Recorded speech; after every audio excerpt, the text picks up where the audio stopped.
Bismillahirrahmanirrahim. Assalamualaikum warahmatullahi wabarakatuh. Eh, Perkenalkan, saya Muhammad Azharuddin dari kelompok 2 akan melakukan skill lab tentang pasien education in drug administration. Pada edukasi pemberian obat kepada pasien, hal pertama yang dilakukan adalah persiapan yang terdiri dari yang pertama itu ambil obat yang akan diberikan, lalu jelaskan tujuan masing-masing obat kepada pasien, apakah untuk antibiotik ataupun sebagainya. Yang ketiga itu jelaskan aturan pemberian tiap obat yang akan diberikan, apakah obat tersebut dikonsumsi sebelum atau sesudah makan dan berapa jumlah yang harus diminum perharinya. Lalu yang keempat itu ada ingatkan pasien untuk mencuci tangan sebelum dan setelah menggunakan obat. Yang pertama itu prosedur pemberian obat oral tablet.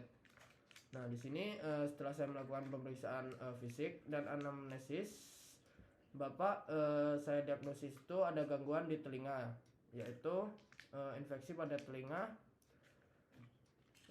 Selanjutnya saya akan memberikan beberapa obat kepada Bapak, di mana obatnya yang pertama adalah paracetamol 3 kali 500 mg, diminumnya itu 3 kali 1 tablet sebelum makan, setelah makan. Kemudian obat tetes telinga, yaitu ini ada obat tetes telinga.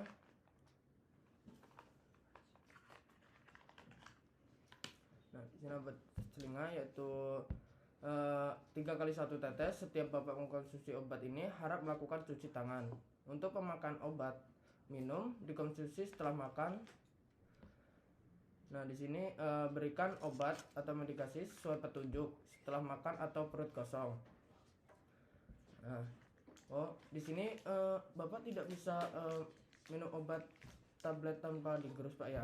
Nah, di sini Pak ya, mohon maaf, untuk minum obat tabletnya itu untuk tidak boleh memecah atau menggerus tablet, dapat menyebabkan kesalahan pada dosis obat, iritasi saluran cerna, atau kerusakan obat dalam pH yang tidak sesuai. Nah, jika mengalami mual saat mengkonsumsi obat, bisa berhenti dulu dalam beberapa menit dan diminum kembali. Baik Pak,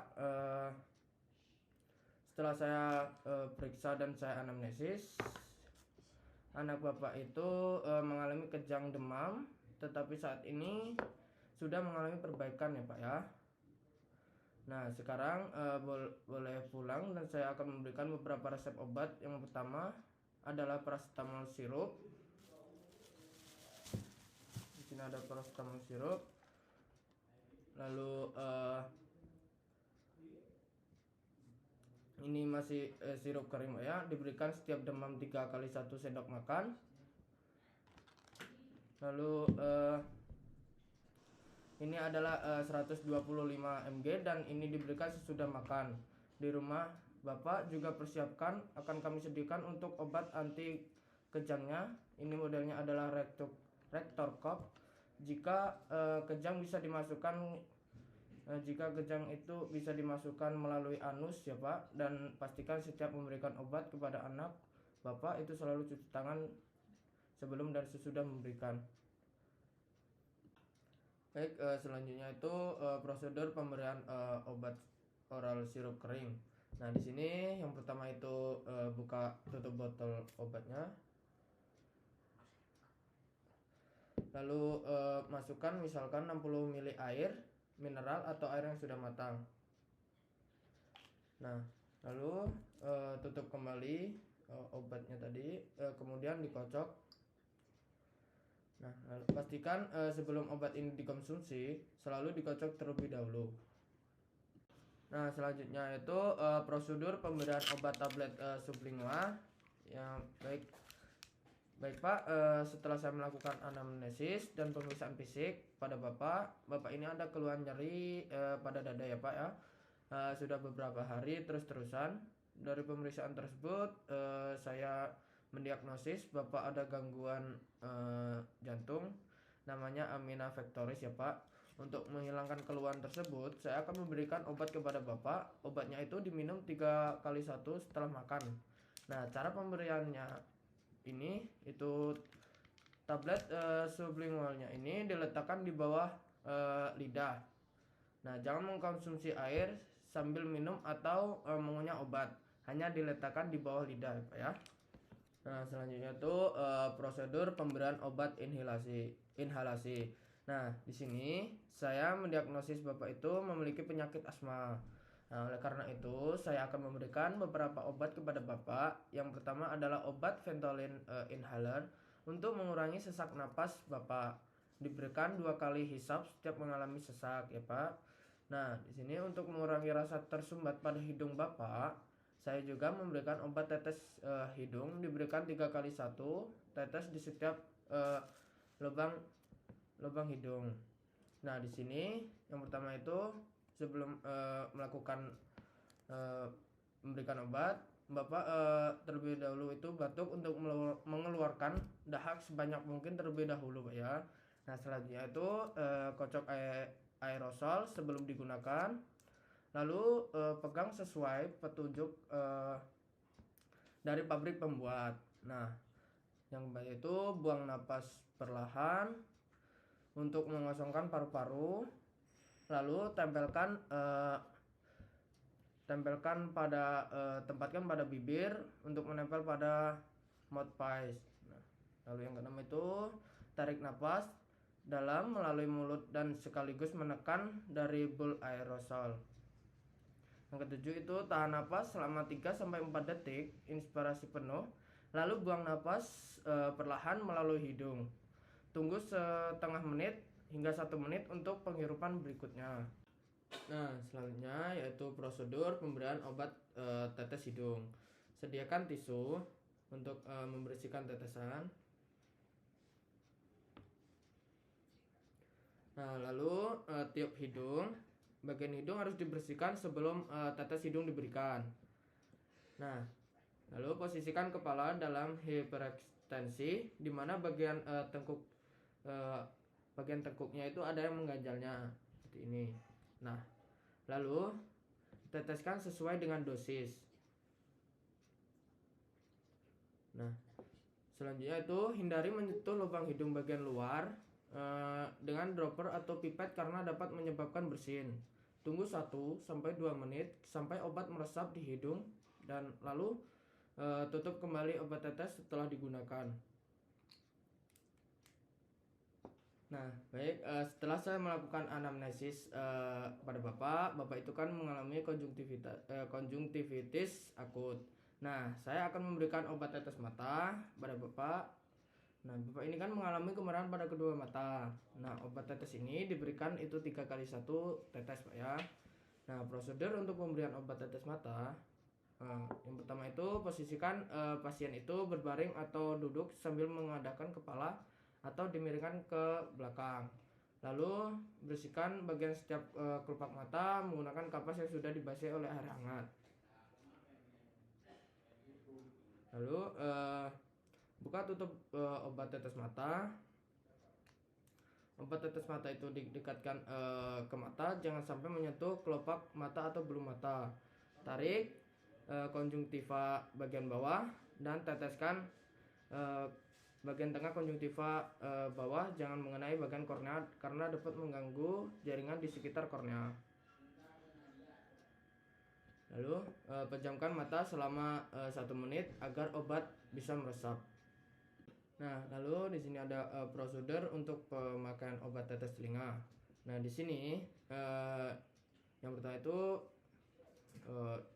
dihangatkan sesuai dengan suhu tubuh atau selalu mencuci tangan sebelum dan sesudah.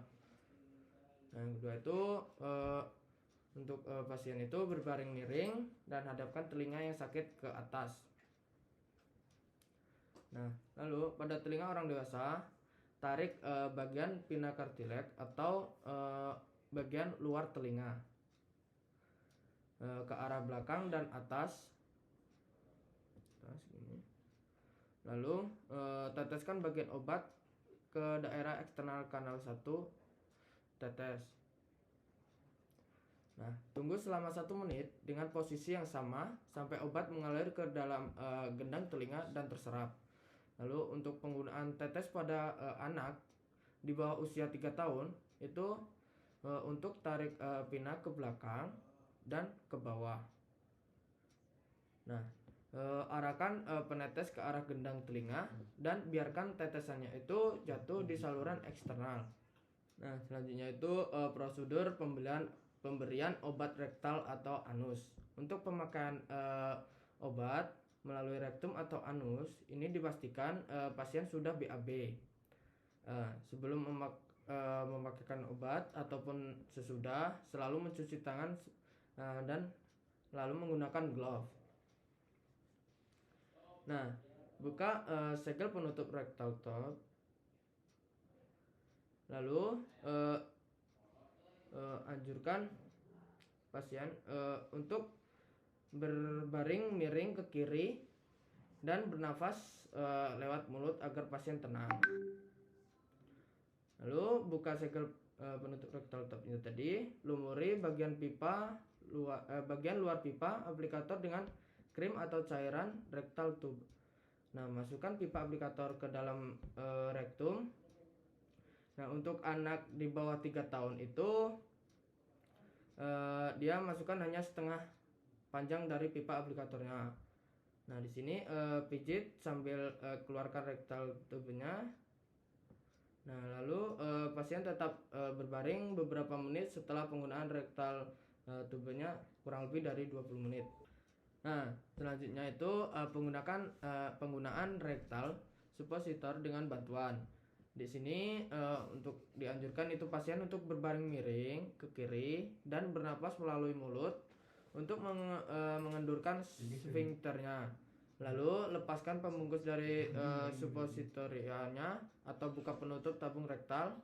Lalu masukkan suppositorianya dengan hati-hati di luar internal sfinkter. Nah, lalu minta pasien tetap miring selama 20 menit setelah pemasangan suppositorianya. Nah, di sini ada juga itu penggunaan rektal suppositornya tanpa bantuan. Di sini untuk pertama itu cuci tangan sebelum memasukkan suppositorianya. Lalu lepaskan pembungkus suppositorianya atau buka penutup tabung rektal dan berjongkok atau berbaring miring dengan satu kaki lurus dan kaki lainnya ditekuk. Nah, dorong suppositorianya dengan lembut ke dalam rektum. Dorong cukup jauh agar tidak keluar kembali. Tekukan kaki dan duduk selama beberapa menit. Cegah buang air besar setidaknya selama 1 jam, kecuali yang dimasukkan adalah obat pencahar. Lalu cuci tangan kembali. Nah, selanjutnya itu pemberian obat vagina suppositoria. Nah, di sini saya akan menjelaskan tentang pemberian obat pada pasien yang mengalami infeksi vagina dengan memberikan metronidazole vaginal. Nah, 1 kali sehari. Dipakai tiap malam hari. Langkah-langkahnya itu yang pertama itu cuci tangan dengan air sabun, lalu keringkan. Nah, buka bungkus ovula ini, ambil ovula dari tempat penyimpanan. Nah, jika ovula melunak, taruh di dalam air dingin atau masukkan ke dalam lemari pendingin selama 30 menit supaya mengeras kembali. Lalu duduk dengan satu tangan kiri menopang berat tubuh, kedua kaki ditekuk dengan posisi terbuka untuk mempermudah penggunaan ovula. Nah, tangan kanan itu memegang ovula yang sudah terbuka, di mana ujungnya itu kan lancip terarah ke vagina. Lalu masukkan ujung lancipnya itu ke arah vagina, dorong dengan jari telunjuk, lalu masukkan ke sedalam telunjuk. Nah, rapatkan kedua kaki untuk beberapa detik. Tetap duduk sekitar 5 menit untuk mencegah ovula keluar kembali. Nah, cuci tangan dengan sabun untuk membersihkan obat yang sudah menempel. Nah, baik, di sini kan saya sudah menjelaskan prosedur untuk pemberian obat kepada pasien. Apakah di sini Bapak Ibu sudah jelas? Baik, jelas untuk di sini apakah ada yang ditanyakan, Pak? Baik, nggak ada. Kemudian di sini saya sudah selesai melakukan menjelaskan prosedurnya. Saya akhiri. Wabillahi taufiq wal hidayah. Assalamualaikum warahmatullahi wabarakatuh. Dan alhamdulillah sudah selesai.